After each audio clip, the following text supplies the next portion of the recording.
Monsieur le On peut Président. démarrer? Bon, très bien, merci beaucoup. Eh bien, mesdames, messieurs, donc encore une fois, un petit mot d'excuse pour cette présidence à distance. Certains députés sont obligés d'être en circonscription dans le cadre de la préparation des prochaines élections municipales. Donc, mais enfin, je suis heureux d'être parmi vous. Nous poursuivons donc nos travaux de la mission Création, diffusion et acquisition des connaissances, comment l'intelligence artificielle transforme notre éducation et notre culture. Et après le livre que nous venons de recevoir, le film. Nous accueillons donc avec plaisir des représentants du Centre national du cinéma et de l'image animée, le CNC, et je remercie Monsieur Olivier Henrard, son directeur général délégué, Monsieur Alexis Gouin, son directeur financier et juridique, et Madame Pauline Augrin, sa directrice du numérique, d'être parmi nous ce matin. Nous souhaitons aborder avec vous les effets de l'intelligence artificielle générative, nombreux à n'en pas douter, sur la filière du cinéma. Je rappelle à ce titre que nous avons commencé à évoquer le sujet sous l'angle des conséquences de ces technologies sur les métiers de la voix et notamment du doublage à l'occasion d'une audition organisée avant-hier. Nous continuerons par ailleurs à creuser la question en recevant la semaine prochaine des représentants de différents métiers de l'image et de l'audiovisuel. Du scénario à la distribution, toutes les étapes de la création pourraient être affectées en profondeur par l'émergence de l'IA générative.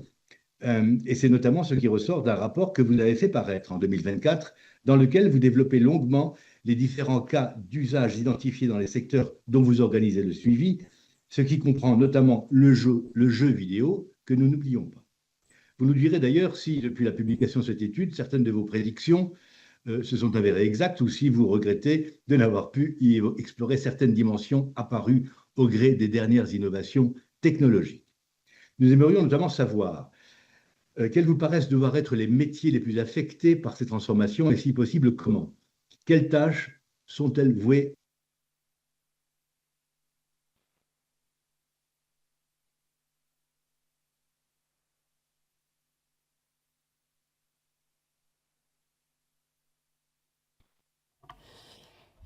Monsieur Fudo, peut-être que vous nous entendez, l'image s'est figée.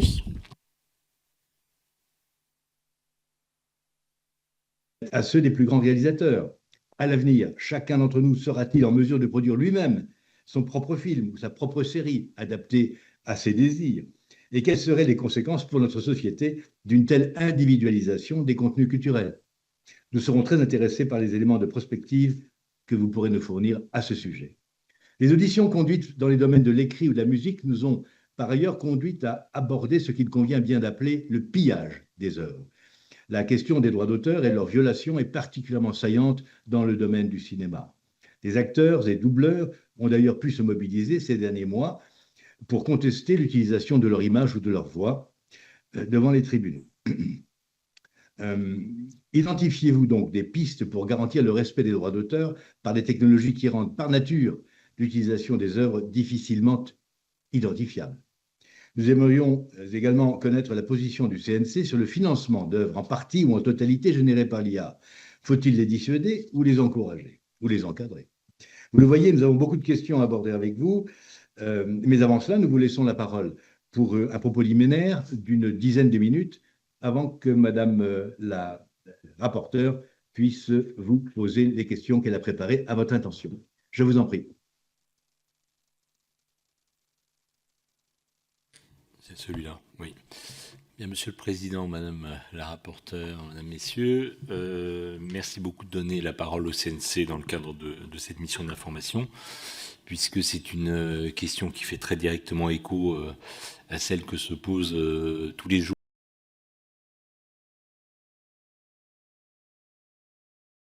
du cinéma, de l'audiovisuel, du jeu vidéo, dans leur dimension à la fois artistique et industrielle. Ça recoupe également, et ça c'est très important, notre investissement, alors qui est ancien mais qui est croissant ces derniers temps, en faveur de l'éducation des jeunes à l'image et au cinéma. Alors, comme vous le disiez, Monsieur le Président, l'émergence de l'IA générative, elle a commencé par interpeller le grand public quant à ses conséquences sur la nature même du geste créatif, et puis nous a confrontés à des questions parfois vertigineuse. Est-ce que les œuvres d'art de demain seront créées par des logiciels? Voilà.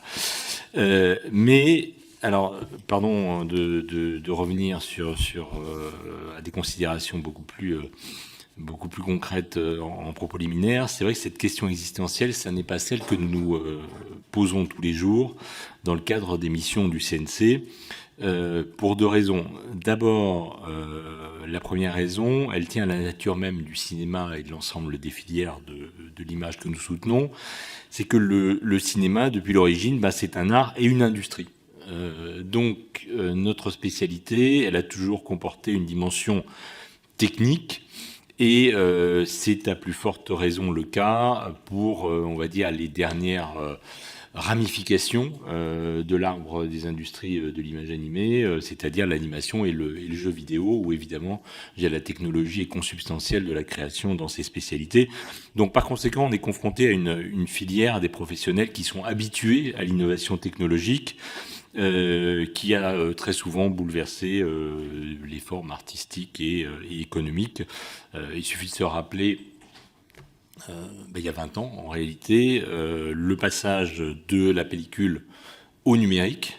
Ça a profondément modifié, évidemment, la distribution des films, avec les conséquences qu'on essaie de maîtriser aujourd'hui sur les plans de sortie, mais aussi l'économie des tournages, mais aussi les politiques de conservation, de restauration des œuvres, etc., etc. Voilà, donc Louis Lumière, il n'était pas un artiste, c'était un chimiste. Voilà. Donc, si vous voulez, la science et la technologie, c'est une composante de l'ADN de l'image du cinéma et de l'image animée. Alors, la deuxième spécificité de notre filière, elle est liée à l'analyse que nous faisons en l'état des performances de l'IA en matière de production d'images animées.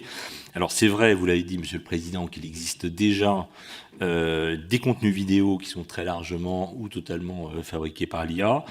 Mais en réalité, deux choses l'une, soit ce sont des contenus qui ont une approche très largement expérimentale et artistique, peut-être davantage au sens des arts visuels que du cinéma et de l'image animée. Et d'autre part, la plus grande partie, elle est quand même vouée, et c'est un phénomène qui va certainement s'amplifier, à alimenter et à capter l'attention des utilisateurs des réseaux sociaux dans une espèce de boucle infinie de contenus de basse qualité. Alors, c'est vrai que ces contenus à faible valeur dans tous les sens du terme, ils représentent une menace, mais plutôt en ce sens qu'ils vont arriver sur le marché de l'attention et donc susciter une concurrence dans la captation de l'attention du public pour les œuvres du cinéma et de l'image animée que nous, CNC, soutenons. Donc en réalité, c'est un petit peu les deux raisons pour lesquelles on se pose la problématique de l'IA sous un angle un petit peu différent et un petit peu plus concret peut-être que celui d'interroger la problématique de la création d'œuvres d'art par le logiciel plutôt que par l'être humain. Les œuvres que le CNC soutient, en réalité, elles sont toujours et elles seront toujours le fait d'un être humain. D'abord parce qu'on fait le pari qu'en réalité c'est l'intervention humaine qui fera la singularité d'une œuvre et qui permettra de capter l'attention du public. Et puis tout simplement, j'en reviens à des considérations très réglementaires et juridiques. L'œuvre telle que le CNC la soutient, elle suppose la présence d'un auteur.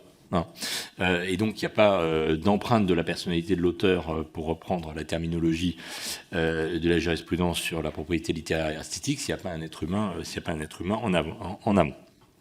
Voilà. On ne peut pas concevoir sur ce terrain-là, dans le domaine des soutiens que gère le CNC, une œuvre qui ne serait pas donc le fruit d'une intention humaine et qui ne requerrait pas la présence d'un être humain. Alors, en revanche, ceci étant posé, il y a deux grands défis pour notre filière qui émergent du fait de la diffusion de l'IA générative. Un défi industriel et social d'abord, et puis un défi juridique et de régulation. Alors, le défi industriel et social, il faisait l'objet de l'essentiel de votre présentation, Monsieur le Président.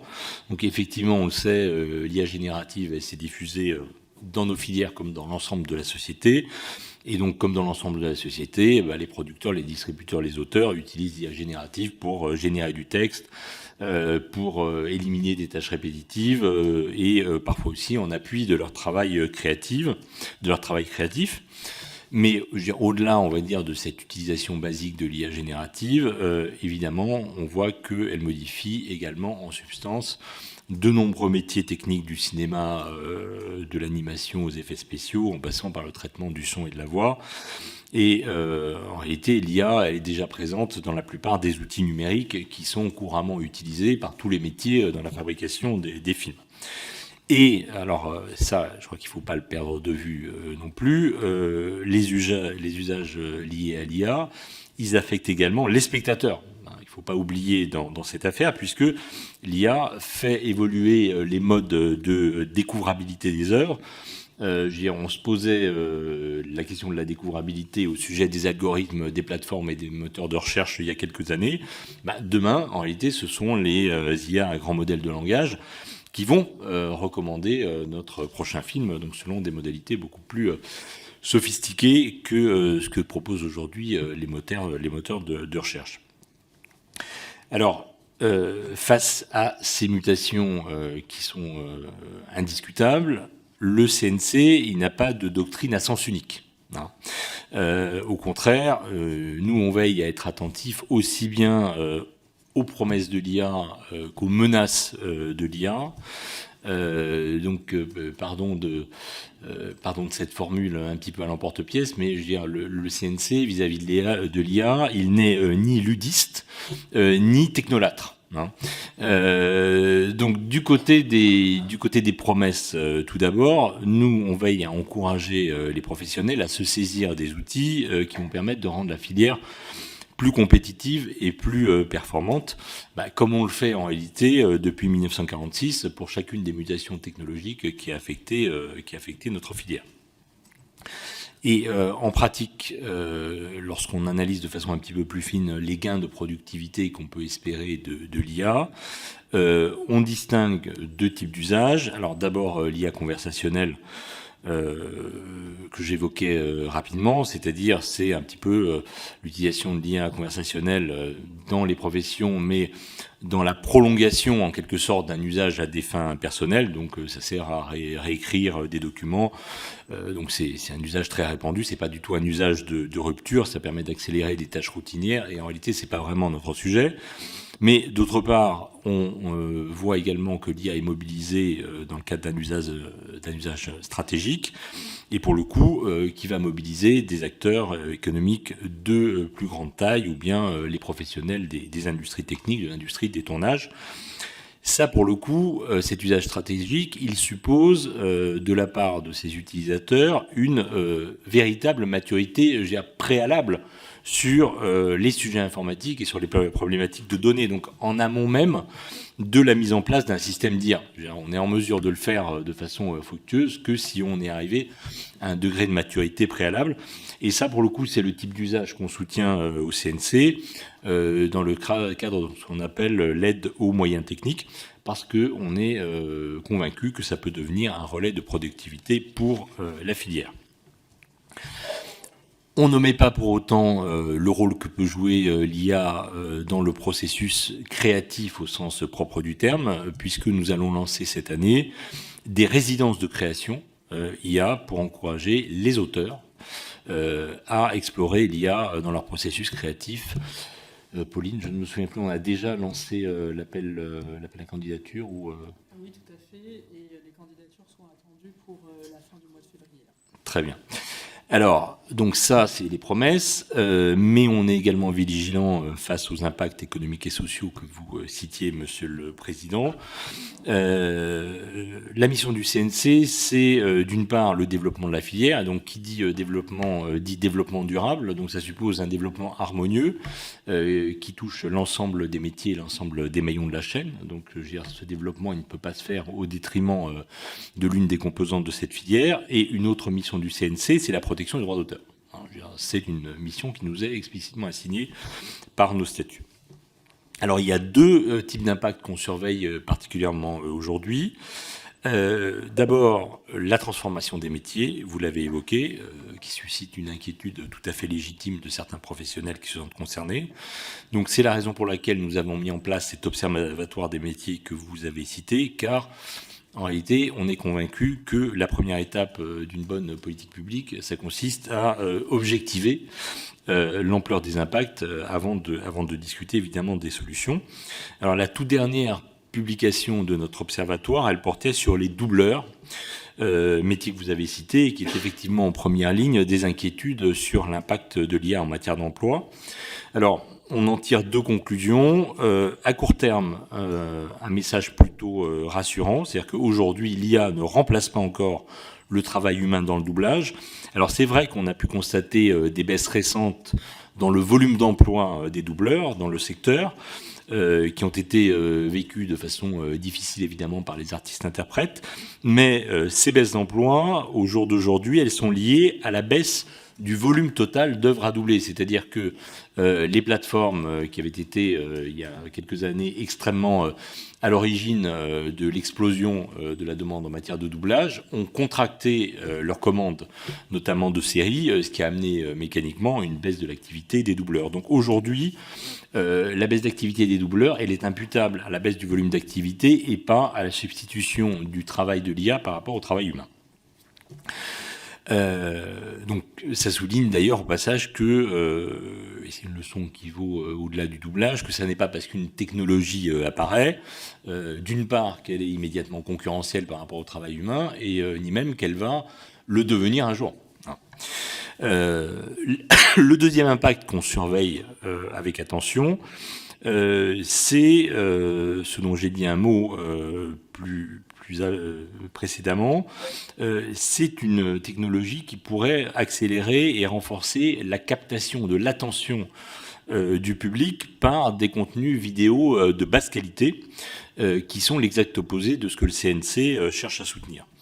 Alors, sur ce point, nous, notre réponse, ça consiste à encourager, je veux dire, comme on le fait structurellement, la montée en gamme de la production française de façon à la différencier de façon parfaitement claire de ces contenus fabriqués par l'IA, mais aussi de contrer cette concurrence par l'éducation aux images dès le plus jeune âge.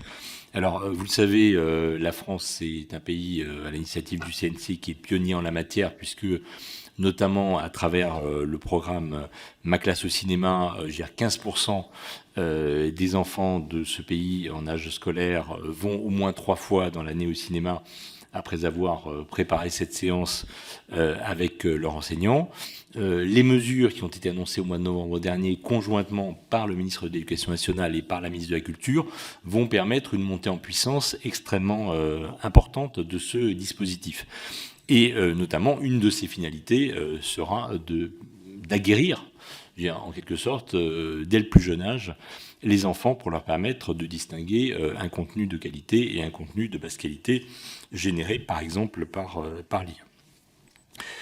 Alors, le second défi, et c'est comme ça, et c'est ainsi que je conclurai, j'y arrive, ce propos introductif, c'est le défi juridique et de régulation, et pour le coup, sur lequel on va avoir besoin de l'appui de la représentation nationale et au-delà du Parlement européen, compte tenu de la communautarisation assez importante de ces questions. Alors, ce défi juridique et de régulation, il porte au premier chef sur le droit d'auteur, évidemment, puisque avec l'exploitation non autorisée des œuvres soumises au droit d'auteur pour l'entraînement et puis pour le perfectionnement, le réglage fin des systèmes d'intelligence artificielle, on voit renaître un petit peu les débats que nous avons connus autour du piratage à grande échelle qui avait marqué les débuts de l'Internet, les débuts de la diffusion massive de l'Internet au début des années 2000. Et la réponse de la France, qui est le pays qui a inventé le droit d'auteur, elle doit être claire selon nous, c'est-à-dire que pas plus que le pair à pair des années 2000 ou le streaming des années 2010, l'IA des années 2020 ne saurait être exonérée des règles du droit d'auteur et des droits voisins. Alors, on est assez confiant, je dois dire, dans le moyen long terme, parce que la leçon de l'histoire, c'est que la révolution numérique, comme je dirais, toutes les révolutions technologiques, ont toujours fini par être rattrapées par le droit d'auteur et par le droit voisin. La question, c'est d'éviter qu'un écart trop important ne se creuse entre le moment où, on va dire, où la balle sort du canon et où le bouclier est en mesure de l'arrêter. Alors, les enjeux de protection du droit d'auteur, ils sont nombreux, on y reviendra, mais d'abord, évidemment, il y a le principe cardinal de l'autorisation préalable de l'ayant droit pour l'utilisation de ses œuvres. Aujourd'hui, on sait bien que de nombreux développeurs de systèmes d'IA se dispensent de cette autorisation préalable en allant directement exploiter de grandes quantités de données protégées par le droit d'auteur, puisqu'ils considèrent que cette utilisation leur est permise par une exception au droit d'auteur qui est posée dans la directive depuis sa modification par la directive d'Amun de 2019 qui permet les copies ou reproductions numériques d'une œuvre en vue de la fouille des textes et des données.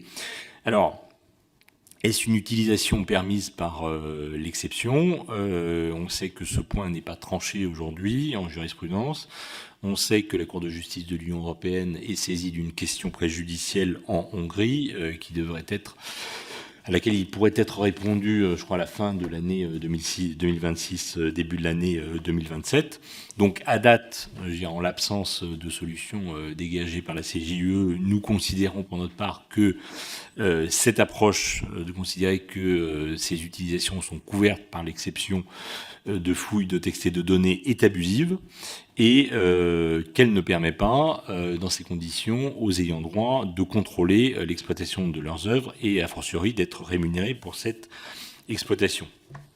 Alors, vous le savez, face à ce déséquilibre, le gouvernement a employé une approche incitative puisqu'on a engagé l'an dernier une concertation entre les développeurs d'IA et les ayants droit.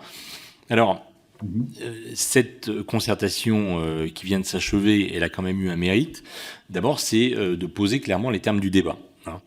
Alors, en revanche, elle n'a pas permis d'enclencher une dynamique de négociation des accords dont on a besoin pour aboutir à un partage équitable de la valeur entre les ayants droit et les systèmes d'IA qui utilisent les œuvres protégées pour entraîner leur système. Donc, cette mission, elle a mis en évidence, je crois, l'existence d'une faille de marché, c'est-à-dire que aujourd'hui, faute de contractualisation, il n'y a aucun partage de la valeur qui se met en place. Enfin, ou alors, sauf si on considère que 100% de la valeur pour les uns et 0% de la valeur pour les autres, c'est une forme de partage. Mais je crois que c'est un partage un petit peu particulier. Donc, le marché n'aboutit pas spontanément à un partage de la valeur. Ce qui nous semble justifier pleinement le principe d'une intervention publique, même si à date, le CNC n'a pas de doctrine sur le contenu de cette intervention publique. En revanche, on a une vision claire de l'enjeu. L'enjeu, c'est de rééquilibrer. C'est de rééquilibrer le rapport de force. Parce que Madame la rapporteure va être à la portion congrue. Alors, elle va être très frustrée. Ce serait très embêtant. Je vous en prie. Voilà, mais j'avais fini, Monsieur le Président. Merci, Monsieur le Président. Merci beaucoup pour ces présentations liminaires. Il y a plein de points, c'est assez vertigineux, mais vous nous avez rappelé qu'il y avait eu déjà de nombreuses transformations technologiques auxquelles le cinéma avait pu faire face et s'était adapté. Vous parlez de la protection du droit d'auteur. Vous êtes confiant et en même temps vigilant sur la manière dont le droit d'auteur pourra faire valoir justement son droit. Sur la question de l'exploitation des données.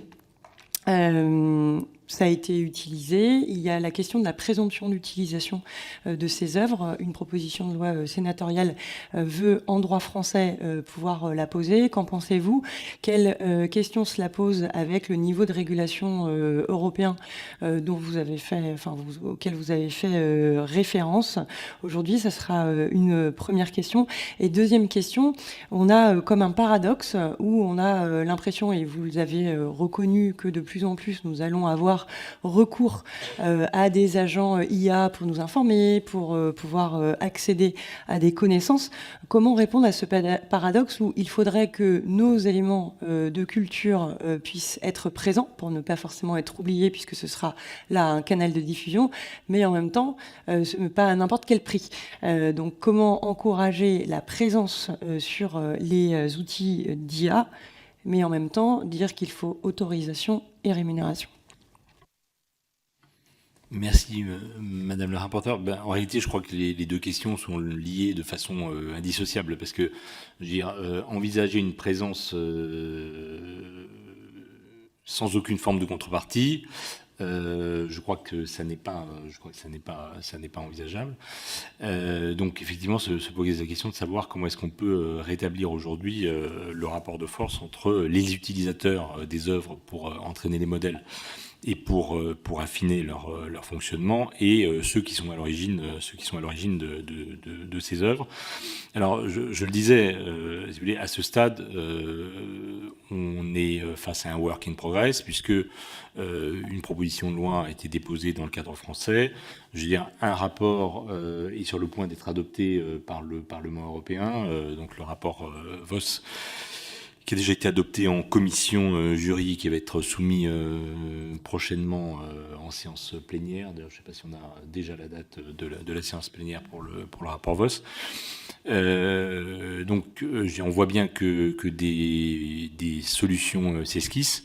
Si vous voulez, ce qui me semble déjà très important, c'est de commencer par cranter le principe, c'est-à-dire celui d'un rétablissement de l'équilibre des forces. Bon, et ça passe, je veux dire, quand même, me semble-t-il, par poser le principe selon lequel la totalité des usages qui sont aujourd'hui le fait des systèmes d'IA ne peut pas être couvert par l'exception de fouilles de textes et de données.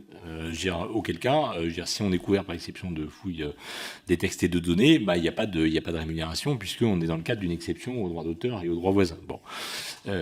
Donc, il nous semble essentiel de commencer par lever cette incertitude dans le bon sens, c'est-à-dire celui selon lequel ces usages sont bien dans le champ du droit d'auteur et des droits voisins, et non pas dans le champ d'une exception à celui-ci. Bon, donc c'est notamment l'objet de la proposition de loi d'Arcos. Voilà, il y a peut-être d'autres solutions. Je veux dire, on aurait pu d'ailleurs imaginer que ces solutions prennent une forme purement contractuelle. Bon. Et de ce point de vue-là, je dirais, le dépôt de cette proposition de loi ou l'adoption du rapport Vos peuvent avoir aussi je dirais, un rôle incitatif. C'est-à-dire peut-être qu'en définitive, on ne passera pas à l'action sur le plan législatif national ou législatif européen, parce que je dirais, les parties elles-mêmes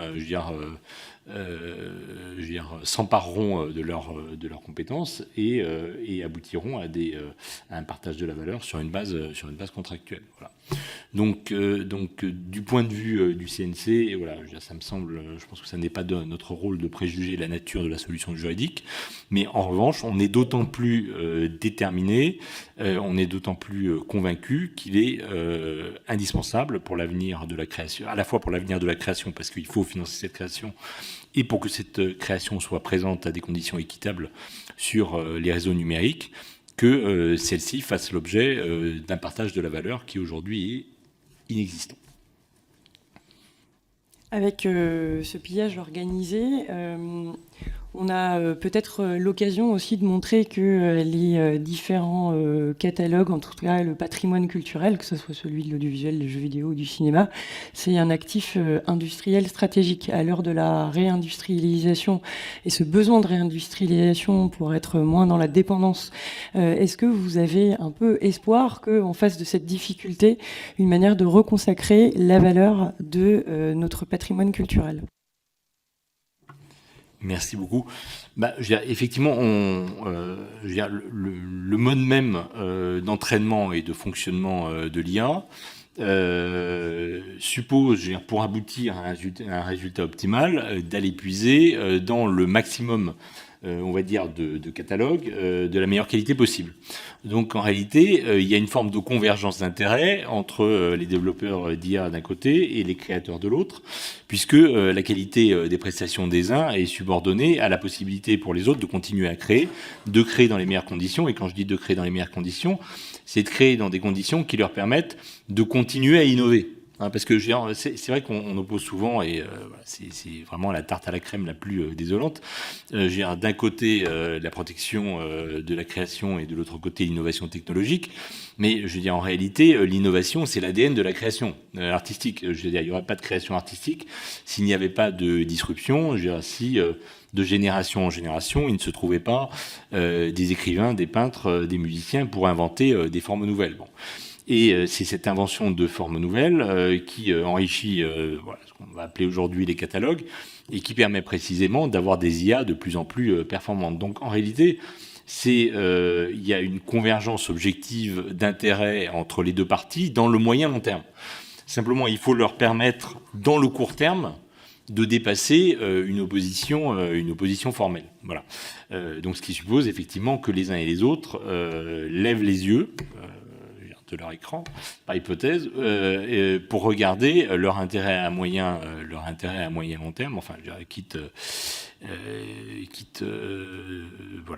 cesse de fixer les yeux sur leurs intérêts à court terme. Bon, les industries culturelles évoluent dans un univers de plus en plus financiarisé, c'est bien évident. Donc, les capitalistes qui mettent de l'argent dans la création, dans les industries médias audiovisuels et dans les industries des nouvelles technologies sont évidemment obsédés par le retour sur investissement à court terme. Mais en réalité, il faut prendre conscience du fait que ce retour sur investissement, si on veut le consolider dans le moyen long terme, il doit concilier, on va dire, la nécessité pour les créateurs de contenu audiovisuels, mais aussi musicaux, mais aussi littéraires, de pouvoir continuer à développer de nouvelles formes de création et pour cela d'être rémunérés pour leur création existante. Bon, on aura peut-être les fournisseurs d'IA, les plus grands mécènes de la création plus tard. Je voulais revenir sur une question qui a été évoquée par... C'est l'intérêt bien compris. Ça n'est pas de la voilà, ça n'est pas de la c'est pas de la charité, c'est de l'intérêt commun. Il y a une question qui a été soulevée par le président dans son introduction, qui est la question de l'individualisation des œuvres. Un peu comme si on avait des films qui seraient générés et complètement personnalisés selon le désir de chaque consommateur, chaque spectateur. À terme, considérez-vous que la génération des films sera à la portée de tout un chacun, l'adaptation des films existants selon les spectateurs pourra-t-elle être adoptée? On a auditionné il y a quelques semaines l'essayiste Raphaël Dohan qui a estimé probable un futur où en fait on n'aurait que des œuvres individualisées, qu'il n'y aurait plus d'œuvres communes, que finalement chacun pourrait visionner sa propre œuvre. Alors est-ce que ça ne risque pas de prendre le pas sur ce qui fait le commun, c'est-à-dire les œuvres et des références communes, ou alors c'est la possibilité de voir l'industrie prendre une nouvelle part de marché avec cette personnalisation? Pardon décidément, je veux dire, ce matin, j'en ai confronté à des questions vertigineuses. Bon, alors souvent, face aux questions vertigineuses, il faut apporter des réponses extrêmement sommaires. Je dirais que il y a toujours eu des peintres du dimanche, ça ne les a jamais empêchés d'aller visiter le musée du Louvre. Voilà. Et éventuellement d'aller y trouver des inspirations. Donc, je veux dire, la question de l'individualisation de l'œuvre est une chose. Créer pour soi-même, ça n'a pas nécessairement d'impact sur les processus industriels, ou de créer pour sa famille, ou de créer pour son cercle, pour son cercle amical. Ensuite, tout autre est la question de savoir si, effectivement, demain, les entreprises de la filière vont commencer à se lancer dans la production d'œuvres à l'intérieur desquelles chaque spectateur pourrait actionner des options. On connaît la vieille histoire du livre dont vous êtes le héros, avec plusieurs embranchements possibles. Voilà. Donc, est-ce que demain on va mettre sur le marché le film dont vous êtes le héros ou le morceau de musique dont vous décidez la clôture? Bon, Je veux dire, tout ça, après tout, n'est qu'une autre façon de stimuler la créativité, parce que en réalité, ça suppose que l'entreprise de production, au lieu de créer une seule œuvre, va créer 10 œuvres possibles, mais en amont, il y a toujours des auteurs. Ça les fera travailler d'ailleurs encore davantage. Donc, je dis en réalité, le sujet, c'est pas tellement un sujet de destruction de valeur pour la filière. Le sujet, véritable sujet, je crois, c'est celui que vous soulevez, qui est plutôt un sujet sociétal. C'est-à-dire dans quelle mesure est-ce qu'on va assister à l'achèvement d'un processus qui a commencé avec, je veux dire, la cassette vidéo. Il y a 50 ans, tout le monde était devant son poste de télévision ou devant son écran de cinéma pour voir la même œuvre. Le jour où se sont ouverts les vidéoclubs, on a pu choisir de ne pas regarder le même film que son voisin. Donc, est-ce que l'IA va aboutir en réalité à perfectionnement de ce processus et à un visionnage totalement individualisé? C'est-à-dire non seulement, aujourd'hui, évidemment, grâce aux plateformes, chacun peut choisir son programme, mais on pourra, à l'intérieur du programme, choisir des options différentes. Ce que je constate, c'est que l'existence des plateformes et donc ce raffinement de la consommation individuelle n'a pas complètement tué l'échange social autour de la création audiovisuelle et cinématographique. Voilà. Maintenant, il est bien évident que ça ne permet plus de rassembler de grandes populations autour de récits communs. Mais en réalité, je crois que le processus est déjà très avancé. Et de ce point de vue-là, l'intelligence artificielle ne fait qu'ajouter des virtualités supplémentaires. Merci beaucoup. Sur la transformation des métiers, vous nous avez dit que justement l'observatoire permettait d'expliquer quelles étaient éventuellement la baisse d'activité de tel ou tel métier, qu'il n'y avait pas forcément que l'impact de l'intelligence artificielle qui expliquait la baisse de revenus, notamment aussi parce qu'il y a des baisses de production de nombre d'œuvres. Comment le CNC, au-delà de ce rôle d'observation, peut aider à former? Parce qu'on a des métiers qui sont quand même impactés. On pourrait juste se dire que on va indemniser et puis les laisser cesser leur activité. Comment on accompagne la transformation de ces métiers? Quel est le rôle du CNC dans la formation? Pauline Aucrin, donc directrice du numérique, qui a en charge, on va dire, l'industrie des studios au sein du CNC. Et qui a beaucoup suivi l'appel à projet France 2030, la grande fabrique de l'image, qui faisait de façon tout à fait explicite le lien justement entre ces enjeux d'innovation, d'industrialisation et ces enjeux de formation, puisque c'est dans ce cadre-là qu'on a été amené, évidemment en coopération avec le SGPI, à accompagner 32 organismes de formation et écoles au métier du cinéma et de la création numérique. Et ce qui nous permet aujourd'hui d'assurer un suivi de ces différents nouveaux programmes et maquettes pédagogiques qui sont grâce à ces crédits supplémentaires en cours de déploiement actuellement, notamment sous l'angle de l'intelligence artificielle. C'est-à-dire qu'on regarde de très près, effectivement, la façon dont ces organismes en particulier, mais même au-delà de ce seul cercle, bien évidemment, s'emparent et intègrent la question de l'IA. Pour votre bonne information, il y a même une nouvelle étude qui sera publiée dans 2 ou 3 semaines dans le cadre de l'Observatoire des métiers que, comme ça a été rappelé, on opère avec Audience et l'AFDAS, qui permet d'établir un état des lieux assez complet de la formation, à la fois formation initiale et formation professionnelle, et de voir de façon un peu plus globale le niveau de maturité sur la question de l'intégration de l'IA. En gros, ce qu'on constate aujourd'hui, c'est que de façon générale, peu de formations existent encore, que lorsque des formations se créent, souvent, ce sont des formations aux outils d'IA, c'est-à-dire des formations qui définissent comme finalité la question de l'IA. Ce qui traduit une forme d'immaturité de notre point de vue, puisque en réalité, l'IA n'est qu'un moyen au service d'un métier spécifique ou d'une tâche spécifique à réaliser, et non pas une finalité en soi. Il y a des contre-exemples très intéressants dans les écoles que l'on suit plus particulièrement. Je pense par exemple à la FEMIS, qui, au sein de son département décor, intègre de plus en plus la question de l'IA pour faire évoluer les pratiques de ces aspirants chefs décorateurs, notamment sur toute la phase de travaux préparatoires, et constate des choses qui sont artistiquement d'ailleurs très intéressantes, puisque l'IA en gros permet de prévisualiser plus facilement et d'intégrer la question de la prévisualisation dès le stade de l'écriture et encourage à travailler davantage avec les scénaristes, par exemple. Et autre exemple, un nouveau master qui a pu être créé notamment grâce au Crédit France 2030 par l'école Louis Lumière, qui historiquement et toujours aujourd'hui forme des chefs opérateurs, autrement nommés directeurs de la photographie, et qui a créé ce nouveau master en partenariat avec l'école Polytechnique pour intégrer de façon générale les nouvelles technologies et la question de l'innovation dans cette formation, encore une fois, aux chefs opérateurs, donc, sachant que c'est une école qui depuis toujours se distingue par vraiment son excellence scientifique, donc c'est vraiment en continuité avec ce qu'ils font depuis toujours. Et dans ce cadre-là, a été proposé également un atelier, une résidence un peu spécifique en partenariat avec la Cinéfabrique autour de l'intelligence artificielle qui, sur la question de l'IA, met autour de la table à la fois les étudiants donc issus de ce master,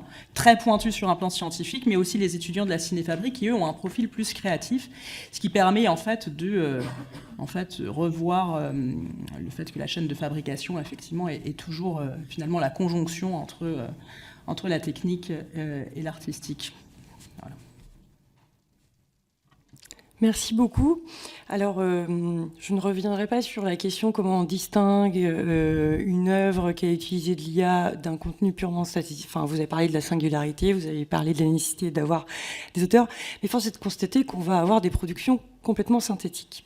Ces productions synthétiques, quelle est votre position sur l'idée d'un domaine public payant applicable à ces productions synthétiques? Si elles existent, comment on pourrait éventuellement créer ce domaine public payant et qui pourrait être destiné à contribuer au financement là, de la création et éventuellement aussi de la solidarité interprofessionnelle entre auteurs, entre créateurs? Je crois qu'on est quand même à un stade très exploratoire, mais en fait, il me semble qu'il faut être cohérent. C'est-à-dire que deux choses l'une, soit les œuvres sont totalement synthétiques, et donc à ce moment-là, il n'y a plus d'auteur. Et donc à ce moment-là, les œuvres ne sont pas protégées par le droit d'auteur et le droit voisin. Ce sont des objets, mais enfin en tout cas, ils ne bénéficient pas d'une protection au titre de la propriété littéraire et artistique. Et à ce moment-là, on n'est pas vraiment dans une logique de domaine public, puisque il n'y a pas de droit d'auteur à paralyser, donc je ne conçois pas qu'on puisse indemniser, on va dire, l'industrie de la création pour la paralysie d'un droit qui n'existe pas. Voilà, donc je crois qu'il faut être... En revanche, si on a des œuvres qui font intervenir le travail de l'IA, mais qui... se contente, on va dire, de prolonger par l'IA l'intention créative de l'auteur. Et donc en réalité, il y a toujours un auteur, il y a toujours l'empreinte de la personnalité de l'auteur sur l'œuvre produite, fût-elle créée par l'IA. Là, pour le coup, on retombe sur toute la palette des modalités classiques de la rémunération des auteurs. Alors, est-ce que ça doit être dans un cadre de négociation strictement individuelle? Est-ce qu'il faut de la gestion collective? Est-ce qu'il faut combiner les deux?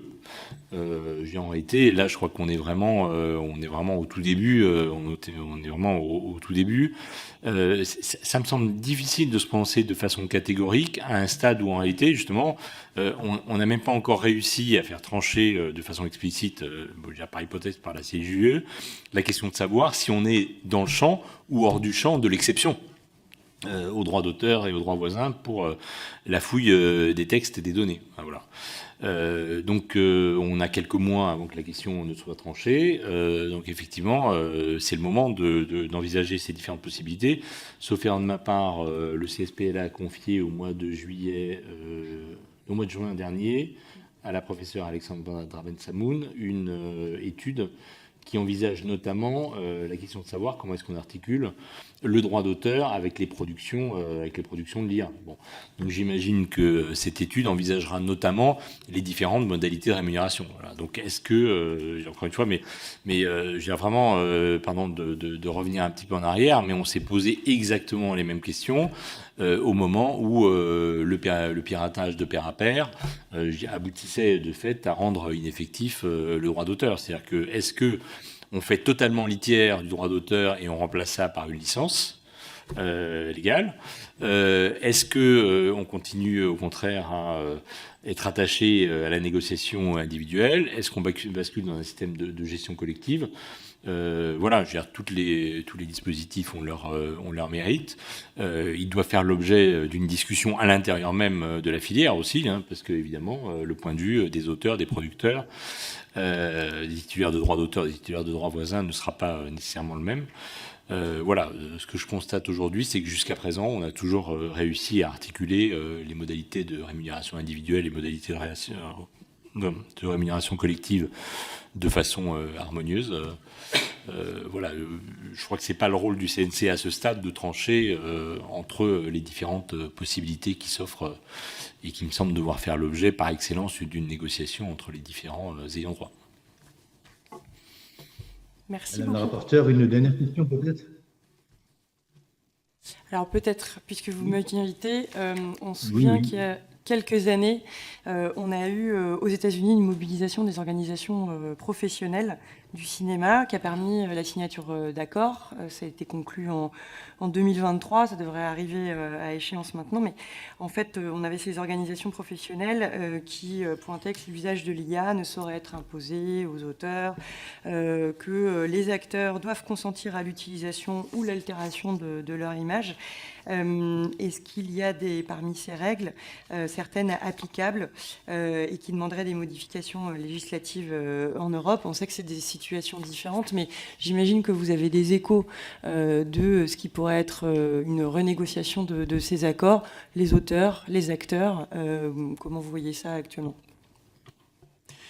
Madame la rapporteure, vous avez raison d'insister sur le fait que on va dire la solution qui a été dégagée aux États-Unis, elle procède d'une logique assez différente, d'une logique assez différente et en même temps qui est à notre disposition dans le cadre national, puisque ça s'est passé sous la forme de ce qu'on appelle des conventions collectives. Hein, voilà, donc ça s'appelle le droit du travail.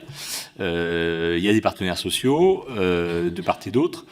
Et en réalité, aujourd'hui, ils ne se sont pas emparés pleinement de ces sujets. Hein. Donc le souhait du CNC, c'est évidemment que les partenaires sociaux assument la totalité de leurs responsabilités. Nous, bien évidemment, on est en appui. On est en appui pour fournir des études, comme on le fait déjà. On peut aussi travailler sur les aspects juridiques, évidemment. Je veux dire, donc toute la capacité d'expertise du CNC est à la disposition des partenaires sociaux. Mais je veux dire, c'est à eux, en première analyse, qu'appartient la discussion des termes des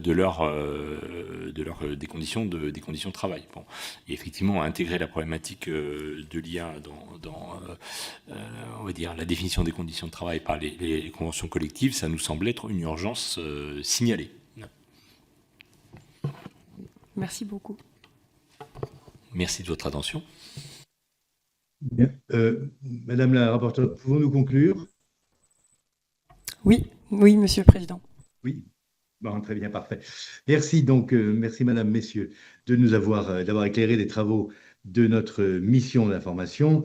Ce que je retiens pour ma part, c'est, si vous voulez, le fait que le cinéma étant à la fois un art et une industrie, vous êtes dans votre appréhension de l'IA beaucoup moins frileux que d'autres acteurs publics de la création, puisqu'évidemment, dans votre ADN, il y a le progrès technologique.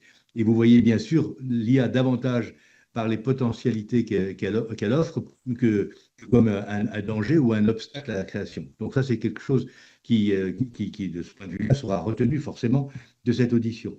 Et puis, votre souci de faire en sorte faire pièce à la submersion, à la saturation de l'offre par des œuvres médiocres est aussi très rassurant, puisque de toute façon, les œuvres de l'esprit sont de meilleure qualité, c'est évident, que les œuvres synthétiques. Et moi, je ne fais pas de souci. Le cinéma et tous les arts dont vous avez la charge sauront assez rapidement faire barrage à l'avalanche de productions médiocres, synthétiques, qui se reproduisent elles-mêmes et qui, au fond, n'ont pas de valeur artistique et ne trouveront pas forcément leur public. En tout cas, merci beaucoup pour ces échanges qui ont été très, très fructueux et dont Madame la rapporteure, à coup sûr, fera son miel. Je vous souhaite une bonne journée.